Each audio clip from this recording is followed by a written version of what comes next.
Welcome to the Value of Recruitment podcast with me, Jon Brooks. Sponsored by Atlas, the recruitment platform helping you become an AI-powered recruiter. This week, my guest is Adrian O'Connor, founder of the Global Accounting Network, recruiting finance professionals around the world. Adrian started as a recruiter in the late 1990s, working for some of the biggest recruitment brands before setting up his own agency, and he shares how services have evolved over the years. We talk about the critical importance of building trust with clients and how to maintain that trust through communication and setting expectations. Adrian has a really clear view of what good recruitment looks like and shares some really valuable advice around how to win high-value clients. Enjoy the show. I hope you find it valuable. Adrian, welcome to the podcast. Thank you for having me. No, it's a pleasure to have you here. So let's kick off with the big question. In your eyes, how valuable is recruitment? It's a really big question. I don't know that there is one answer. I think recruitment done well is really valuable in the right circumstances. And I think recruitment done poorly, and there's still a fair amount of that out in the industry, can actually be a drain on resources and the opposite of valuable. And I think it really depends upon what problems does the client have or the candidate have, how able are you to solve them, and therefore how much time, money, effort, resources can you save the client in order to deliver a better result than they could find for themselves. Nice. Yeah, really nicely put. So let's dive into that. Describe for you what high value recruitment is and what is the difference between that and the low value. As you say, you get recruitment wrong, it's a drain, it's a negative. So how do we make it a positive, or how do we spot the positive? I think everybody thinks that recruiters are ubiquitous and homogenous, right? They're everywhere and we all do the same things and there's no difference between one and another. And so we all start from that position when you're talking to somebody new. You're cowboys, you're self-serving, you're just in it for the money, blah, blah, blah, blah, blah. And we've all seen those stereotypes, and LinkedIn is full of those stories. So that's where you start from. And there are unfortunately people that still perpetuate that stereotype in their behaviors.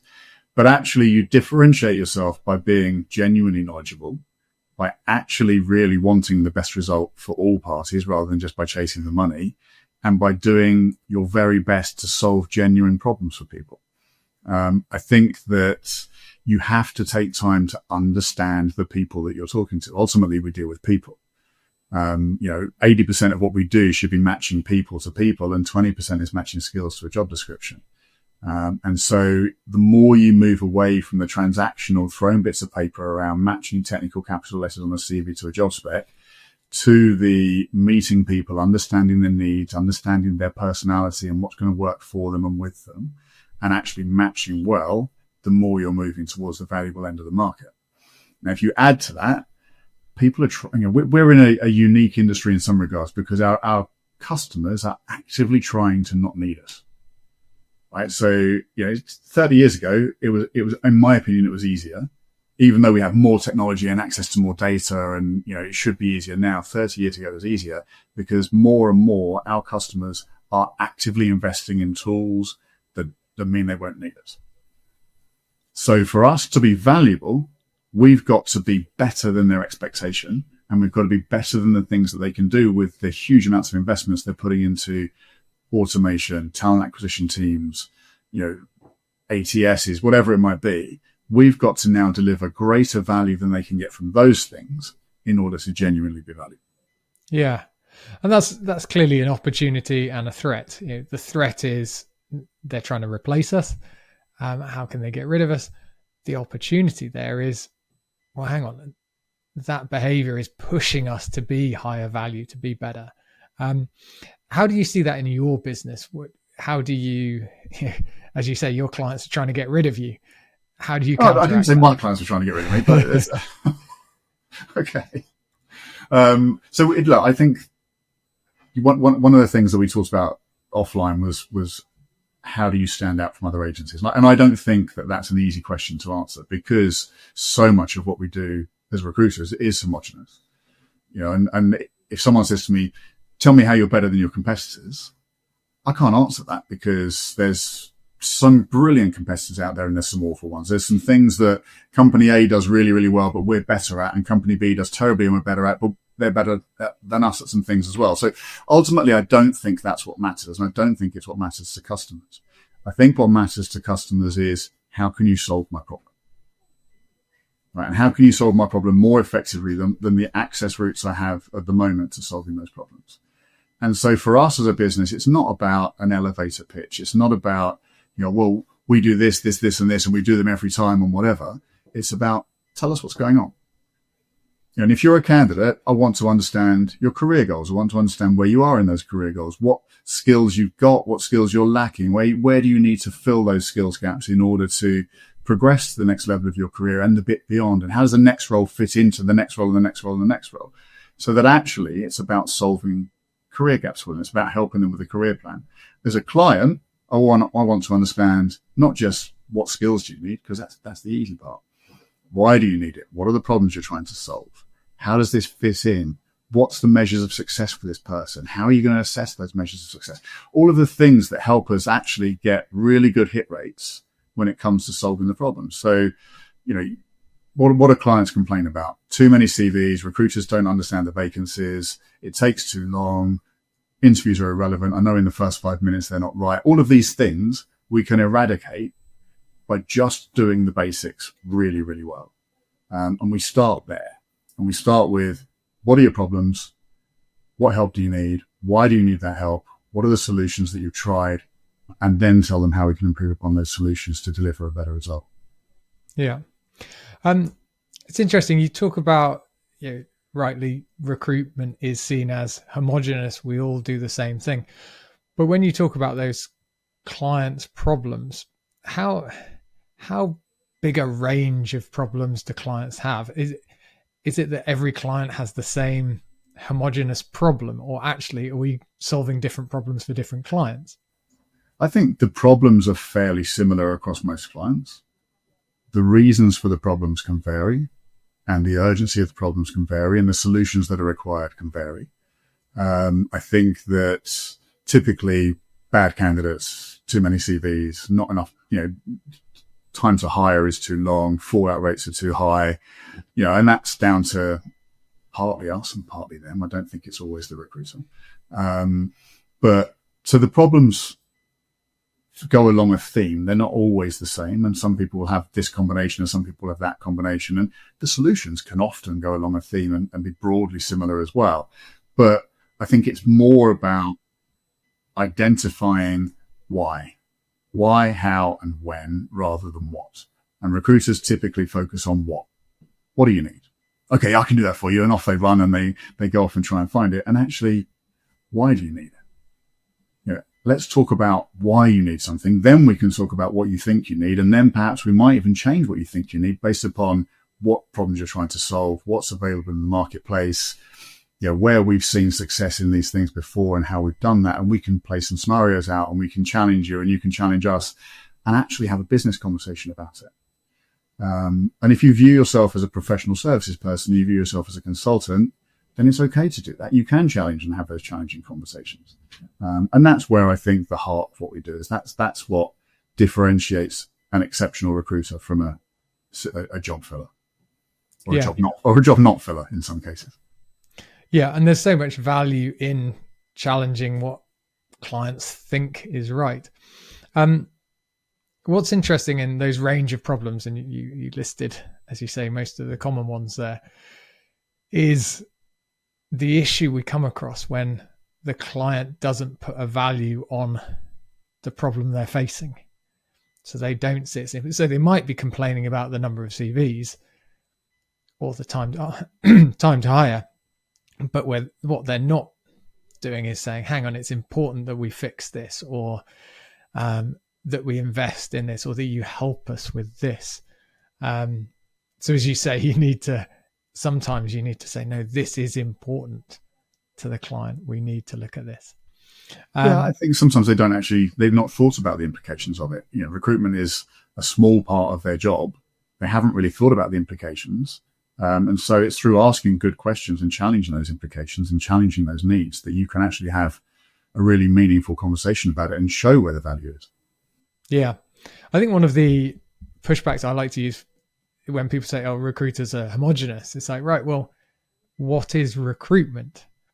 And this is partly on us as recruiters. Recruitment is often sold as a black box. Oh, I'll find you someone.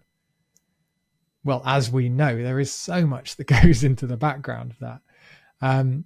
But we don't talk about it. We don't engage our clients. Yeah, there's always a risk in trying to just talk at them and give them a lecture on what recruitment is, which isn't very interesting to someone who doesn't do it much. But yeah, if we can engage them and say, look, there are some really key things going on here, and therefore it's not homogenous, it's not a black box. There are important parts of this. There are things we should value. Once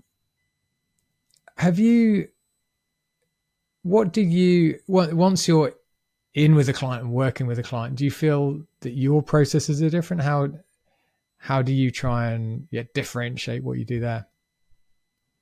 I think it depends on the client and depends on what they need. I think that more often than not, we try and steer away from, hey, we'll send you some CVs and you can tell us who you want to interview, and guide clients towards the fact that through the screening and the searching and the background checking and the extensive work that we do to get them to a shortlist, we're sending them 5 people, 4 people, 5 people, whatever it might be, and the CV is an interview tool.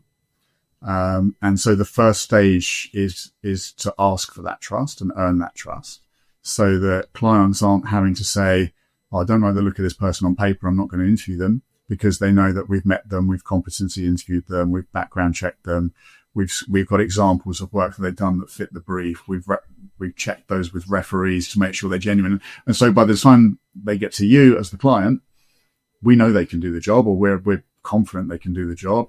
And if you see 4 or 5 people from us, it should be about picking the one you like the most, rather than working out who's going to be able to do the job and who isn't. And so the first part is to try and earn that trust, because if you think about the time that clients spend on CV reviewing and rejecting CVs, and, we all know a great candidate can have an average CV and an average candidate can have a great CV, and it's not a good indication of who can do the job. So the first part is to build enough trust that we're able to make that selection for them. And I think that can be a real value. That can be a time saver. It can also open their eyes to a few more people, and it can give them an opportunity to see enough people to feel confident making a decision on buying. Because, if you send somebody 4 or 5 CVs and they reject half of them, they only see 2 people, they're not in a buying position at that point. They need to see more, and that slows down the process. So I think getting that level of trust is really important at the start.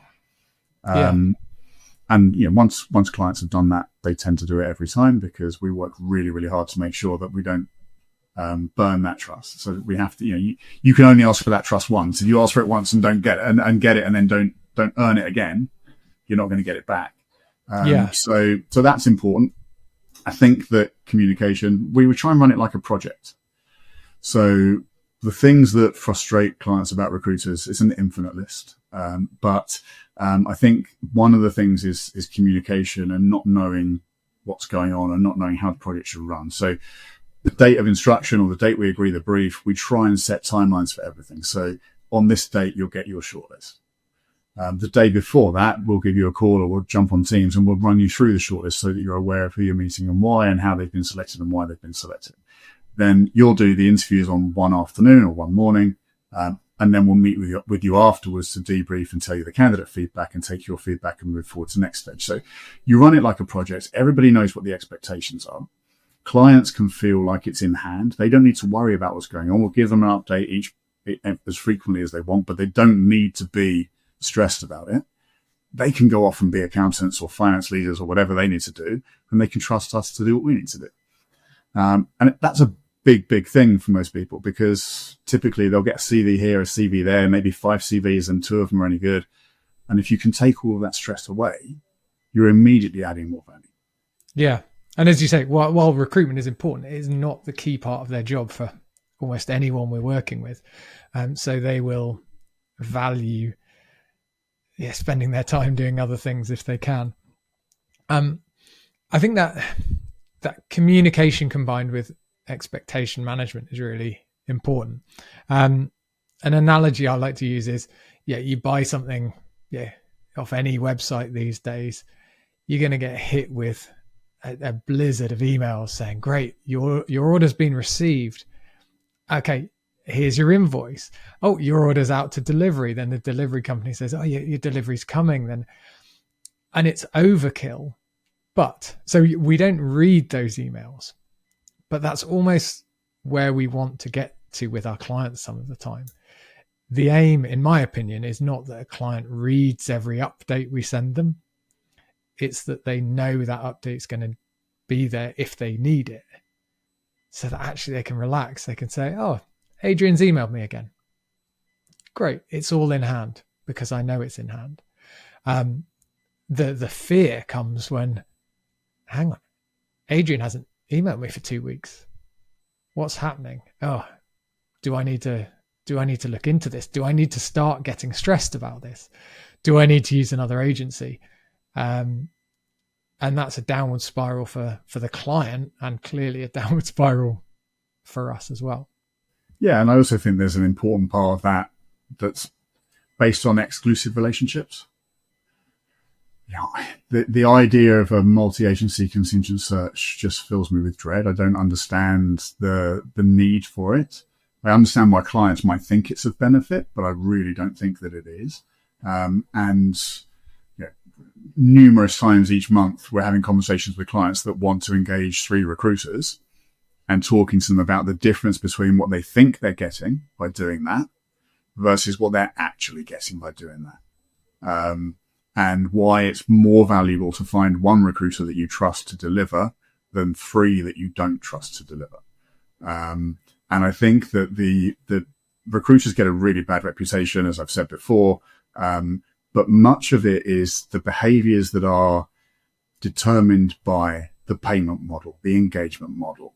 If you engage people where it's first past the post gets paid, are you encouraging people being thorough and having attention to detail and really taking their time to do their best job?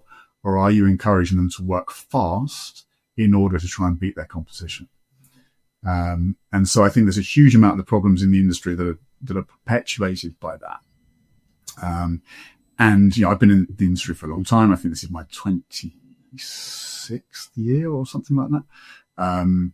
And it's a different place to where it was in 1998. It's my 27th year, 1998 when I started, because, you'd put an advert out in Computing magazine, you'd get maybe 3 or 4 responses. You'd get some people regenerated from the database. And that was the extent of your activity to try and fill a job. And there wasn't that much more you could do. You could phone some businesses and try and headhunt, but now we've got so much data and the client's got access to so much data themselves that in order to earn your money, you've got to work much, much harder. You've got to deep dive more. You've got to cut through shed loads of white noise to get to the valuable pieces of the market. And that takes time. It takes resources. It takes dedication. It takes focus. And it's very hard to allocate all of those things to a project where you've 1 of 4 and you've got a 25% chance of making any money from it. And so I think there's a big part of the market that is negatively affected by that dynamic. Yeah.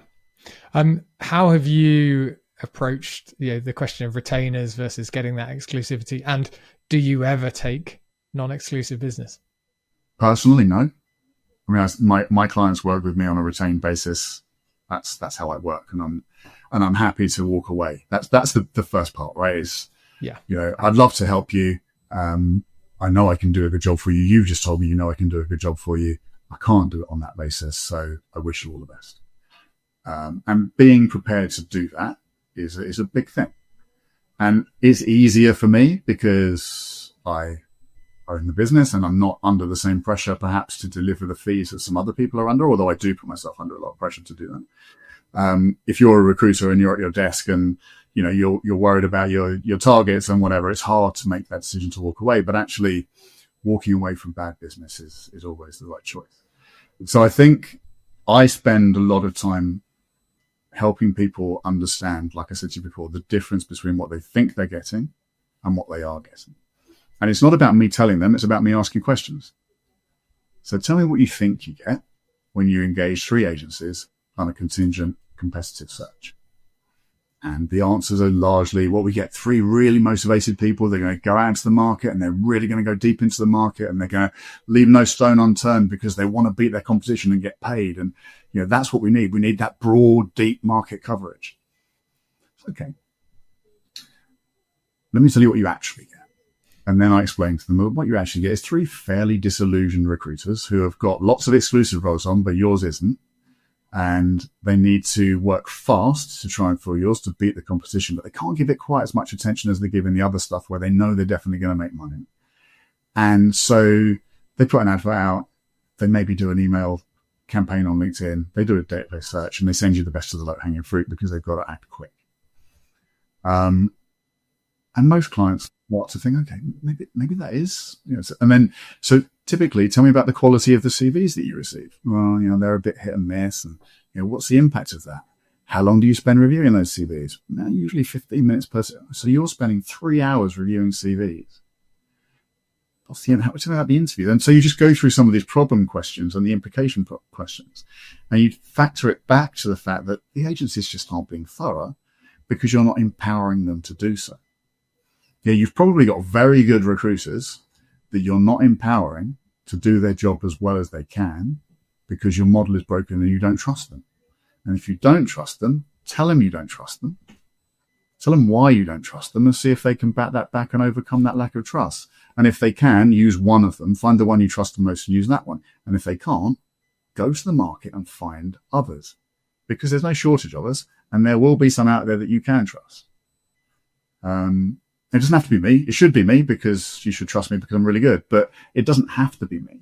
But ultimately, if I'm sat in front of you and we've just identified all these problems and I've told you how I'm going to solve them for you, and you've told me that sounds like a great solution, what we're actually talking about is perhaps a payment model, because a retainer is a payment model. It's not a recruitment model. And if you're concerned about the retainer, that comes down to trust. Because if you trust me to deliver, there's no problem with the retainer. It's not costing you any more money. It's just about how I get paid. So it's all about that trust piece, and it's about educating people as to what they get versus what they think they get and why they should do it the way I think they should do it. Yeah, I love that. Really nicely put. I think you've talked about trust so much, and it's a topic I want to stay on. With the retainer question and using your approach of questioning the client rather than telling them, I think is very powerful. I always like the idea of saying, look, there's a retainer. This is how we should work. You've talked about that. There's a retainer. There's a part of the fee is paid up front. And if the client says, oh, I can't do that, diving into that and, 5 questions, not 1 question. So why is that? Oh, you don't trust me. Well, what don't you trust about this? Actually, it comes to the point where you say, well, why should I trust you? You can always get them to see, well, are you trying to fill this role on the side? Do you have someone internal that means you might not pay me a fee? If you think the retainer is going to be wasted, is it because you don't believe you're setting me up to succeed? And if you can find that out at the start of the process, then that's very valuable for you as a recruiter. Yeah, I agree. But I think a lot of the time is because they don't want to take the risk, right? So they don't want to risk their money up front. But you shouldn't even be talking about the retainer until they've already said that you understand the brief. They're confident you understand the brief. They've already agreed that your solution that you've proposed to them is the right solution. It's going to lead to the result that they want. You have to get confirmation of all of those things, and you have to get them to agree to all of those things before you start asking for money up front. And what you should be doing, in my opinion, and there's lots of ways to do this, but it is only my opinion, is explaining the amount of work that goes into getting this right. Because sometimes clients think you bang an advert out, you do a database search, and within a couple of hours, you've got your brilliant shortlist of candidates. But we know that's not true. They don't necessarily know that. And I think recruiters are really bad at explaining the amount of work that goes into getting this right. So we should be explaining the fact that the best candidates are not necessarily the ones that are applying to, they might reply, but they're not necessarily the ones that are applying to the first outreach. They're not necessarily active on the market. Some of them are, some of them aren't. We have to do a really deep market map. We have to do a search. We have to headhunt. We have to use multi-channel approaches, technology. We have to use the resourcing team. There's 30 to 40 hours worth of work that goes into a 5-person shortlist by the time it comes to you. Now, if I'm going to commit 30 to 40 hours worth of resources plus all the technology to this project, I need commitment from you. And that's not unreasonable. The other thing I like to do is refer, I'm giving my competition all of my tricks, is refer it back to... I'll block them so they can't listen. Right, cool. Is refer it back to them, right? So if you ask a client, if your boss came to you and said, hey, look, I've got this really important piece of work. It's crucial, business critical. I need you to spend probably 30 to 40 hours worth of time on it. It's got to be really high caliber. I really want the best you can possibly do. How does that sound? You're like, yeah, that sounds great. But I've given this to 2 of your colleagues as well, and I'm only going to pay 1 of you. Would you take that work on? Of course you wouldn't. You'd say, no, I'm sorry, but I'm not going to work for free. Neither am I. Yeah. You've just reminded me, I think possibly it was Samsung. There were stories of they would actually set up 2 teams to develop a new piece of technology, and they would know they were competing against each other. But they were still getting paid a salary. So they would get paid. They would each get paid. So that's different, right? So yeah, I mean, that's how one way to challenge a client is saying, great, you want 2 people working on it, 3 agencies working on it really hard, pay us all. You'll get a lot of people. Everyone is talking about AI powered recruiters, but what does that actually look like? With Atlas as your CRM, it means every interaction with your candidate is automatically captured and searchable. If they mention their salary in an email, it's instantly recorded without you having to write anything. And behind the scenes, Atlas discovers every company that a candidate has worked for, the industries those companies operate in, as well as things like company size and description. All this means you can do your job much faster and add more value to your clients. To learn more about Atlas, go to recruitwithatlas.com. You've made me think so many. I look at a lot of recruitment agency websites from the point of view of how are they packaging their services, how are they talking about their value proposition, and the number who just say, "Oh, this is our retained service," or "You can pay us a retainer." This is on the website. This is potentially the very first communication with the client before you've sat down with them. So, as you said a minute ago, what you're doing when you say that is you're saying, I want money up front and I've not even spoken to you, which is a real danger. What you need to focus on is, this is why you should trust me. Let's build that trust again and again and again, and then let's sign a contract that involves me getting paid a bit. Yeah, I think, look, trust is hard to earn and easy to lose, right? So I think, and I don't underestimate how much easier it is for me with a few grey hairs and 27 years in the industry compared to someone that's 2 or 3 years in. If I'm sitting in front of the CFO and saying, look, this is what we need to do and this is why, they're more likely to listen to me than they are to the other person, rightly or wrongly. So there is an element of that. But I also think that it's not about selling to them. It's genuinely about understanding what they need and why they need it, showing them why your solution is the right solution, giving them the chance to challenge that, dealing with those challenges and compromising where you need to compromise, and then agreeing a solution. And then you talk about price, and then you talk about payment models. It's not the payment model is the last bit. And if somebody trusts you because you built that trust and they think you really can deliver and they think you really understand what they're looking for, there isn't actually any risk in paying you up front. Now, what we do sometimes with a new client, perhaps, is we'll put a guarantee on the retainer. So we'll say, look, we're prepared to put your money where our mouth is. So let's say on the day that we agree the search, we'll put a shortlist date and a shortlist metric in place. And if we miss that shortlist metric, we'll refund the retainer and we'll revert to a contingent model. If we hit that shortlist metric, the retainer rolls forward, you pay the shortlist fee, and everyone's happy. And it's just a little way of us saying, hey, we back ourselves to do this. We're not just trying to get money for nothing. And we're prepared to gamble your money to do that. Yeah. I really like that approach. And it feeds from what you talked about earlier. It's a project. Our service is not the placement. So if it's a project with, the 30 plus hours of hard work, engaging technology, etc., then actually, if we say, well, we've done 15 hours of that already, that's perfectly reasonable to say, and yeah, there's an amount paid for that. And if you go out to other professional services providers, they will often do that. They will say, look, here's a schedule of work. We'll have done this amount of work by this point, and so you pay this amount of work for this. I think one of the challenges recruiters have is a retainer is like, oh, can we have money before we deliver our service? But I engaged a lawyer last week and I paid him a £5,000 retainer because it's money on account to pay for the work that he's doing, knowing he's going to do it over the next few weeks. Yeah. No one queries that. The problem is that clients don't view recruitment as a professional service. So if you're not viewed as a professional service, you can't compare yourself to the lawyers or the accountants because they're not viewing you in the same thing. I ran a pipelining project for a big pharmaceutical firm in the US over the last, I think we started probably in July last year.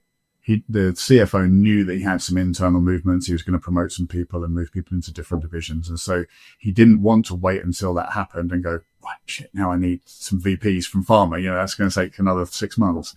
So he engaged us on a retained pipelining project.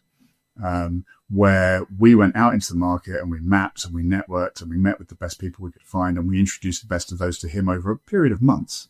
And he met them for a coffee and he brought them to the office. And, it was great for them because they got to engage with the CFO of a competitor. They were able to talk about career plans and challenges and those sorts of things. Brilliant for him because he got a real feel for the market. And then in February or March, when the role came live, he's like, brilliant, we've got our shortlist. And 3 weeks later, one of them is hired. Obviously 4 or 5 months later, to be fair. But, that having that trust to go out and say, right, I'm going to pay you. There's not even a placement deliverable on this, but I'm going to pay you. And we put an attractive, plan together. That's brilliant. And I think that's a great model that more companies should use if they know they've got this sort of strategic planning coming up. Yeah. It's just a great example of, a really valuable service we as recruiters can provide is nothing to do with the placement. Those introductions. And you made me think the placement when it then came, I'm sure felt very easy, quick and easy. But in order to, well, that's the angle I want to think about. But he's paid for it to be easy. We need to explain to our clients, look, if you want a smooth, easy process, you want to pay for it. If you pay less, or you pay someone else, or you pay 3 people, you have to put more of the work in. It's less easy. That's the cost. That's the trade-off in value. It's the plumbers. Have you heard of the plumber's triangle? Yes. I can do this for you 3 ways. I can do it quickly and well, but not cheaply. I can do it quickly and cheaply, but not well. Or I can do it well and cheaply, but not quickly. Which one do you want? And there's no variation of that. It's to do it well, to do it quickly and well, I've got to throw a lot of resources at it. If I throw a lot of resources at it, that costs more money because it's costing me more money. And if you're asking me to do that at the same woeful percentage that you're paying my competitors, then I'm going to do a better job employing more resources at a greater cost. And I'm going to make less money by doing a better job with more resources. That's not good business. I can't take that on. Yeah. And I think too many recruiters do take it on. We want to say, yeah, we can do that. And again, if we are competing against so many other seemingly homogenous agencies, we say, oh, well, yeah, if I say yes to all 3, I'll stand out. They'll choose me, but it clearly doesn't work. Which great? Of those? All my other agencies are at 20%. Great. Congratulations. Why are you talking to me? Because they're not delivering. So let's talk about why they're not delivering. Yeah. Excuse me. Going back to something you said earlier about the power of being able to walk away. Yeah. If you can't walk away from a negotiation, the client could literally name their low price and you have to say yes. You have to have a boundary. You've obviously run your business for many years now. how do you, and as you said, I'm paraphrasing, but you said it's easy for you, you know, you don't have to be under the same pressure as your team. But for your team, for less experienced recruiters, how do you set them targets, but also make it clear that they are empowered to walk away from bad business? I think it's having a clear understanding of what represents good business. And then they can make the decision in the first instance as to whether it's good business or not. And they can expect to be asked questions and challenged. And, you know, one of the biggest valuable things in our company is the co-brokerage. So everybody in the team is helping fill each vacancy because we've all got great candidates and we're sharing and co-brokering, right? So if somebody comes with a vacancy and they get challenged by their colleagues about some of the needs questions or some of the pain questions or some of the control in inverted commas questions, and they can't answer them, then they're going to know pretty quickly that everybody else thinks that's bad business. So you sort of learn from those interactions, but ultimately everybody should know it's not just about price. It's actually about process, price, the quality of the relationship, how much value they place in the interaction. And price as a standalone isn't the most important thing. We want to make money. We're here to make money. I make no apologies for that. You can't do a good job for somebody without making profit.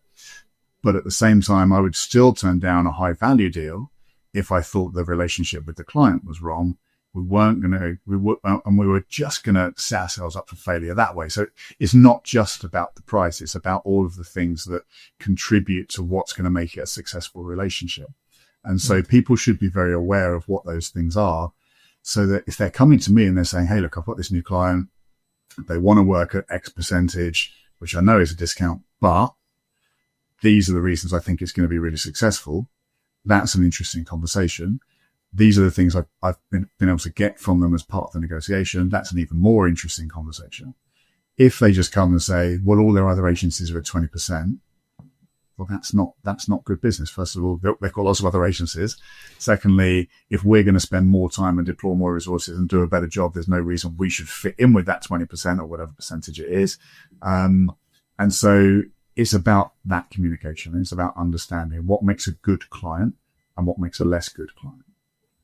Yeah. And that is so valuable internally in recruitment. And I don't think enough recruitment leaders sit down with their teams and say out loud, this is specifically what good business looks like. And that lack of clarity often then leads to the internal negotiation. You know, the joke is recruiters are much better at recruiting with their boss than their client. Oh yeah, let me work this. These are all the reasons I think it's good business at the end of the month. And then,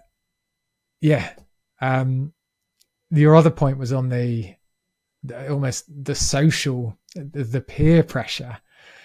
So I've actually used that in the past with a large agency where you set it up so a consultant, if they've got a job and it falls outside of the agreed boundaries, so there is some grey area, some discussion to be had, they don't negotiate with their boss, and they negotiate with the boss of another team.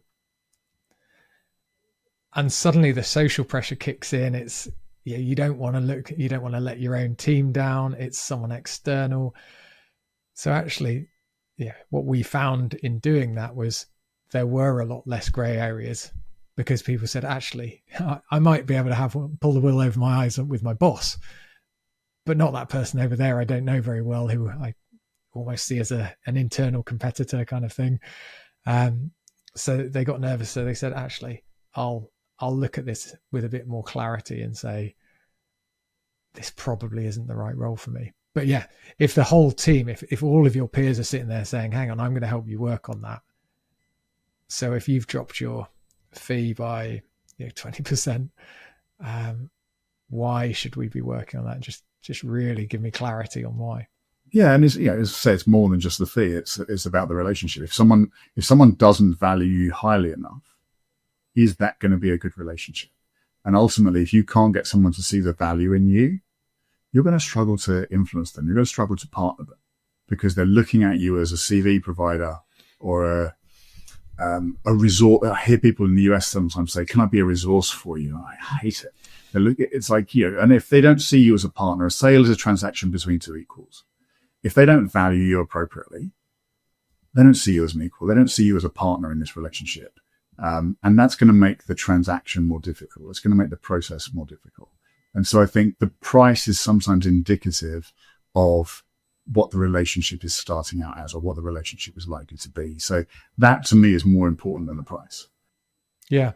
And even, on that relationship point, even a CFO in your world talking to a more junior consultant recruiter, the recruiter, if they've got the right tools, if they've got the right process, and if they've got enough confidence in what they do, they should be able to sit down with that CFO as a peer in some respects, because they say, I am the expert in recruiting. Now, I'm not going to tell you how to run a finance function or even run half the business that you're running. But when it comes to recruitment, I can push back as a peer. I know I'm an expert here. I know I can add value. But that danger, as you say, you don't want to say, I am your resource to use. I smiled when you said that, because I remember walking through the office when back when I was with Robert Half, and one of our veteran recruiters was stood up on the phone, and I heard him as I walked past say, "Listen, John, I wouldn't come down there and tell you how to put together a set of accounts. Don't tell me how to do recruitment." And I love the sentiment. It's not necessarily how I would have expressed it, but I love the sentiment. It's standing by your expertise. And I think because so few people think there is much skill in recruitment, it doesn't get valued in the same way. So, the senior client won't necessarily see you as a peer, because they don't necessarily respect the skill in what you do. And it's about demonstrating that and demonstrating that market knowledge in order to earn that respect. You can't demand it. You don't get it just by turning up. You start every new conversation as a cowboy that's just self-serving and moving bits of paper around. So you've got to earn that respect and earn that position as a peer. And I think that's about the questions that you ask. It's about the expertise that you show. It's about the way you challenge them. And it's about the fact that everybody in every conversation should feel like they've benefited more than you have. Yeah, that's a really nice point there. I'm going to go and ask you an impossible question. There's been a real theme through this conversation about the vital need to build that trust up. Otherwise, you have nothing. And as you say, for most of the time, you're starting from below zero with a new relationship. So the impossible question is, how long does it take to, you meet a new client, they think you're below zero, you're in the negative frame for them. How long does it take you to do all the things you've talked about to get them to the point where they say, yes, I trust you. You are a partner, you're a peer, you're an expert. I will work exclusively with you. I don't fear a retainer. Let's work together.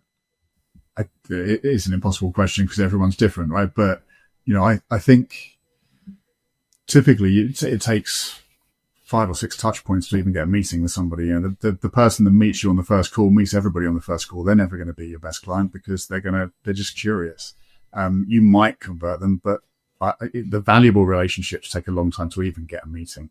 So there's 5 or 6 touch points, and each touch point you uncover more information, you show a bit more value, you show a bit more expertise until ultimately there's a need and they want to meet. I think you can come out of that meeting. I think I can come out of any client meeting having built a decent amount of trust. And my conversion rate of new client to retainer in the first job is pretty high. I think that it can take longer. I think that there are people in my team for whom it takes longer, but we get there very quickly. But ultimately it's about, I'm just repeating myself, but asking good questions, showing market expertise, challenging them in the right way, showing them how what you're going to do is going to solve their problems, setting very clear expectations and meeting them. And recruiters are really bad at that a lot of the time. I can definitely do that. Yeah, want the shortlist in 4 days? No problem at all. And it's not about that. Yeah. It's saying, okay, look, well, let's think about this. Let's talk about how we're going to do it. Let's talk about how thorough we're going to be. Let's talk about the amount of work that goes into it. Let's talk about how I'm going to solve this problem for you. These are what your expectations of me should be. I'm going to show you at each touch point how I'm meeting those expectations. And that's how you earn trust. The biggest complaint anyone has about recruiters is they don't do what they say they're going to do. So that's a really easy way to earn trust. At the back of every meeting, set a really simple expectation that you can meet really quickly, go and do it, and then come back and tell them you've done it. And straight away, they're like, oh, hang on, that person did what they said they're going to do. And it's not just that by doing that, you stand out from other recruiters. That's a complaint that people have about many suppliers. Professional services. So we do want to be seen as professional services, but even then their experience of professional service providers is, let's say they're getting a website done. Oh, it's not delivered on time, or the communication dropped, or the fee's gone up because there was some unexpected thing. The expectations haven't been managed. So actually, if you can do, you called them basics, but they are not easy to do for most people, clearly. If you can get it right, you don't just stand out from other recruiters. You're creating a memorable experience as a supplier. And they might have worked with 10 other recruiters, but they worked with 100 or 200 other suppliers in their career. So for them to say, wow, Adrian delivers, actually does put you far ahead of most people. And also, people don't like to be sold to. Like, no one wants to feel like they're being sold to. They're walking into a shop and the shop assistant's on you straight away, trying to sell you things. No one wants that. So it's about being a sophisticated enough salesperson that you've come out with the outcome that's mutually beneficial for everybody, and no one feels sold to. They just feel like they've had a good conversation that's led to a positive outcome. And that's, I think, a really, really important skill in recruitment. And I don't think many recruiters have that. Yeah. Well, you have a number of recruiters in your business. So I'm interested in terms of getting this approach, this philosophy, methodology across to them. How much of that is kind of coaching and training and upskilling them? And how much is it you're building this into your processes and your systems?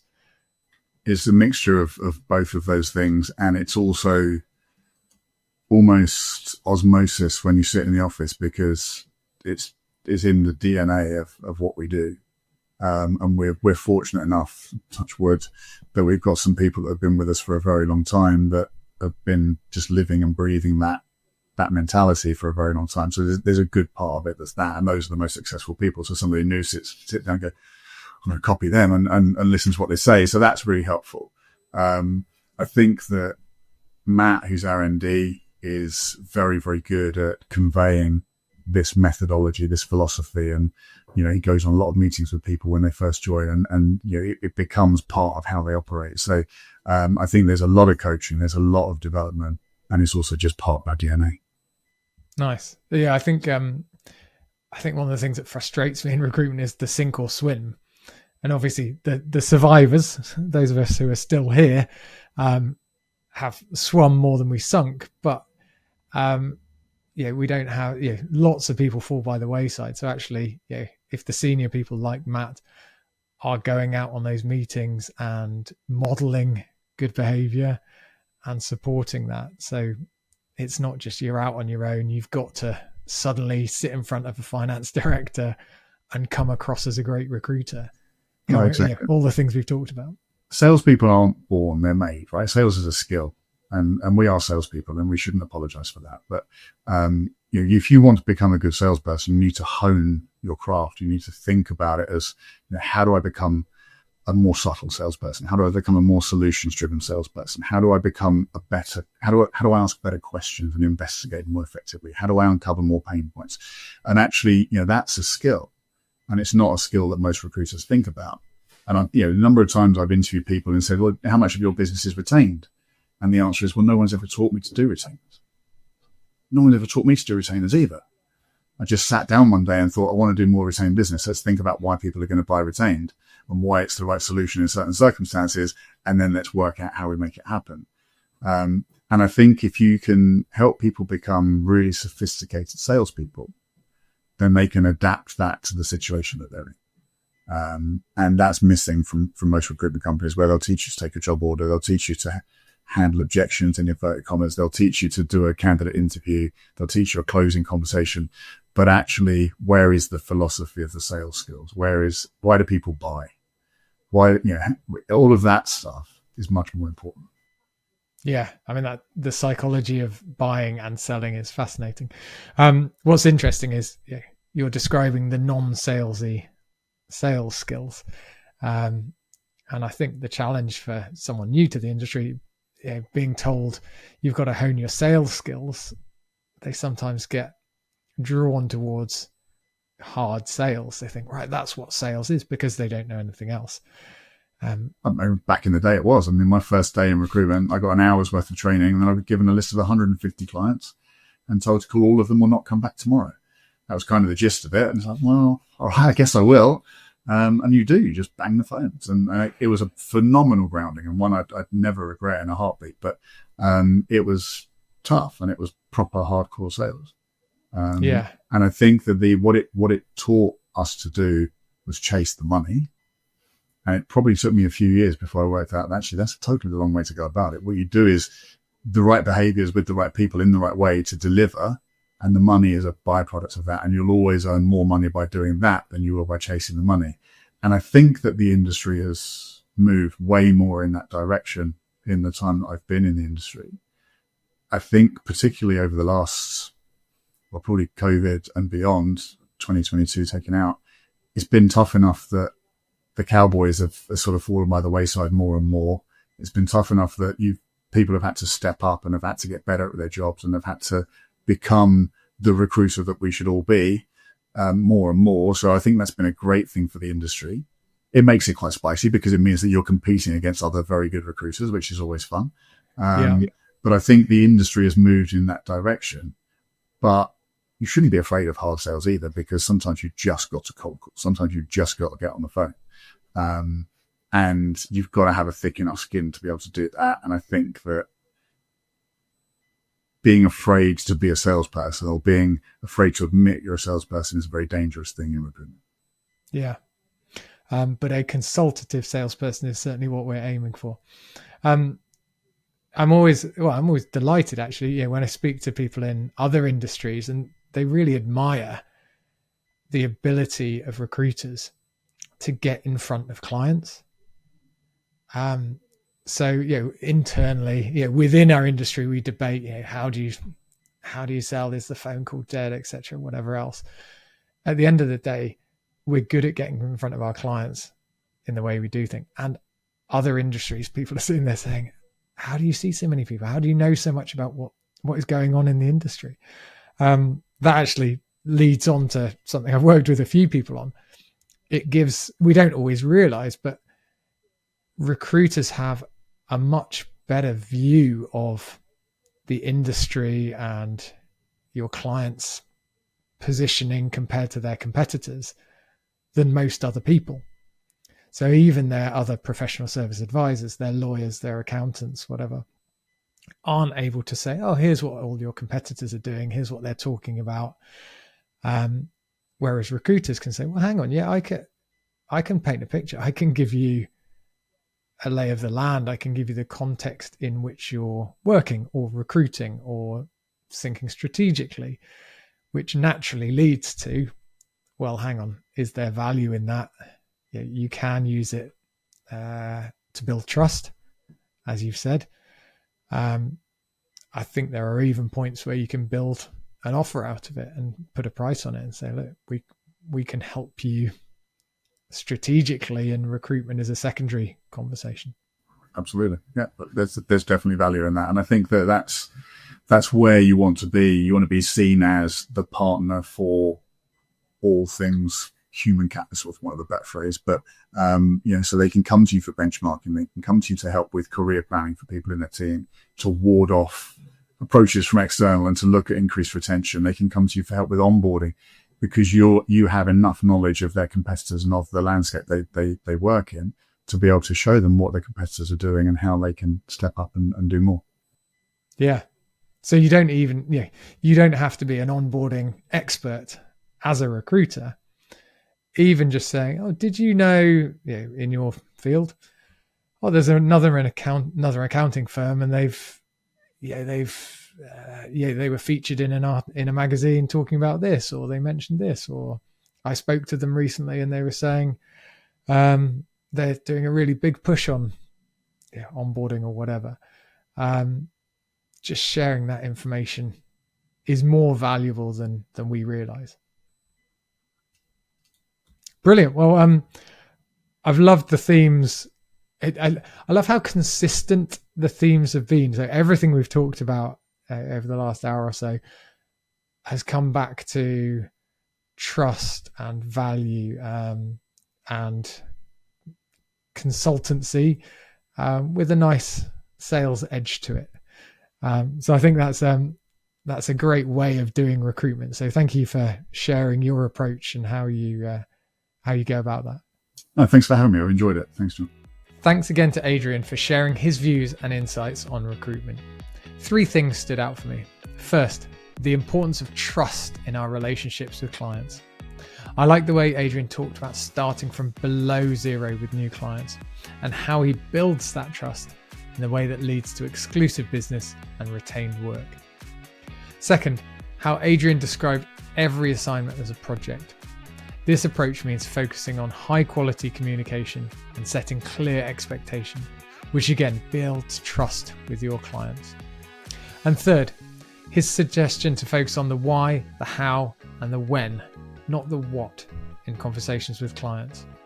We are the experts when it comes to recruitment, and we can lead clients to focus on the bigger picture rather than getting distracted by low value outputs. If you found the show valuable, please leave a review and remember to subscribe or follow the show on your podcast app. You can also get more insights and inspiration by signing up to my added value emails on Substack. You can find the link in the show notes. Now, go create some value. Thank you to Atlas for sponsoring the Value of Recruitment podcast. To learn more about how Atlas is creating an AI platform that helps recruitment agencies generate more placements with less effort, visit recruitwithatlas.com.